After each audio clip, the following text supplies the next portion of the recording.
This is the Pixel 8, and I tried to trick its AI-powered camera into taking a fake photo. The Pixel 8 has a wild feature called Best Take. You can snap a bunch of photos of a group of people, and then you can swap the faces around and choose ones where everyone is smiling and looking at the camera. Now this is going to be great for kids and families and definitely group shots, but what if it goes too far? What happens if you could swap photos of people that actually change what's happening in the photo? And then what happens if we just can't trust photos anymore? What is a photo? Ever since the first camera was invented almost 200 years ago, photos were proof of reality and made history into truth.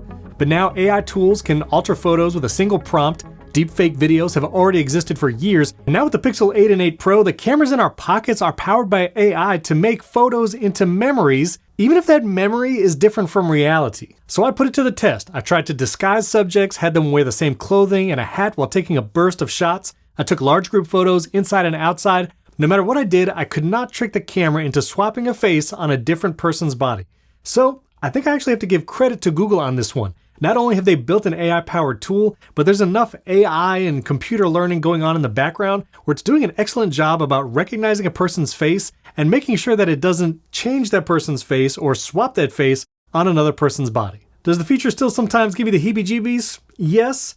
But especially with kids, if it's a birthday party, having everyone look at the camera and smile at the same time, it's a challenge. Family group photos, and Best Take actually worked pretty good a couple times. I'll keep testing, and if it swaps a face on a different person's body, you'll be the first to know, so like and subscribe. So how's the Pixel 8 just as a phone? The last time I used an Android phone, it was the Pixel 6a. It was the budget phone, didn't have all the features, but I have to say, the Pixel 8, and this is not even the 8 Pro, it actually feels great in the hand. The materials feel pretty premium. The buttons are very clicky, very nice. The little hole punch camera at the top looks pretty cool. The camera bar on the back is definitely a statement and also collects a bunch of dust here in the crevice, which I don't even like saying crevice, but that's what happens. After spending a few days with Android, there are a couple features I wish would come to iPhone, but there's a lot more features keeping me on the iPhone. Things like once I plug the Pixel 8 into charge, it'll actually tell me whether or not it's fast charging and how long it'll take for it to reach 100%. Also, I know Android has been doing this for years, but you can actually drag an icon anywhere you want on the home page and it's not going to snap to a grid. Unlike the iPhone, where if I try to put an icon like here in the bottom right corner, it'll just snap back and won't let me put it here. And Android has some cool customizations like for their lock screen layout, more choices than are on the iPhone. But the iPhone's getting better with different lock screens and lock screen widgets. You can set each to a focus mode, so that's cool. But even as I was testing out the Pixel 8 alongside my iPhone, I realized the biggest hindrance to switching to Android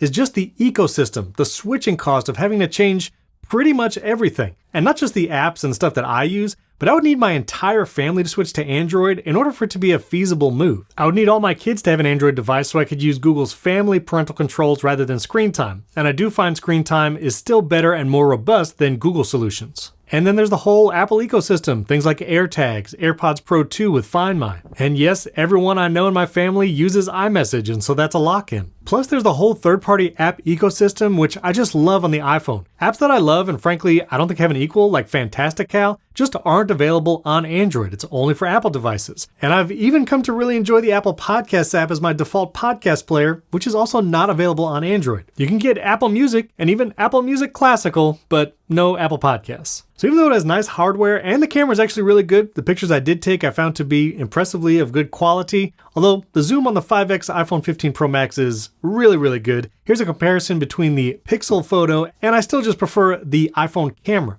I've also been using the 5X lens a lot on my iPhone 15 Pro Max, and I can highly recommend. It looks really good. So if you're all in on Android, the Pixel 8 and 8 Pro seems like a great phone. And Google has even promised software updates for 7 years, bringing you to 2030. Now, Google has been known to close programs or cancel initiatives after just a few years. I'll put a link to this website down in the description if you'd like to see everything Google has abandoned over the years. But they've come a long way with the Pixel hardware, and the camera features are pretty cool. Things like Magic Eraser, being able to move subjects or take things out of the background to make your photos look pristine, even if they're not exactly reflecting reality at that moment. I know I normally do a bunch of Apple videos, but let me know what you think about the Pixel 8 in this video and what you'd like to see here on the channel. Let me know down in the comments. If you have any questions about the Pixel 8, I'd love to answer you there. Hit the like button, subscribe to the channel, and before you go, if you want to learn more about building shortcuts, which again is not available on Android phones, you can learn about making your own shortcuts in my Shortcuts 101 video up here, and I'm going to let the YouTube algorithm choose what video to put here because it thinks you're really going to like it.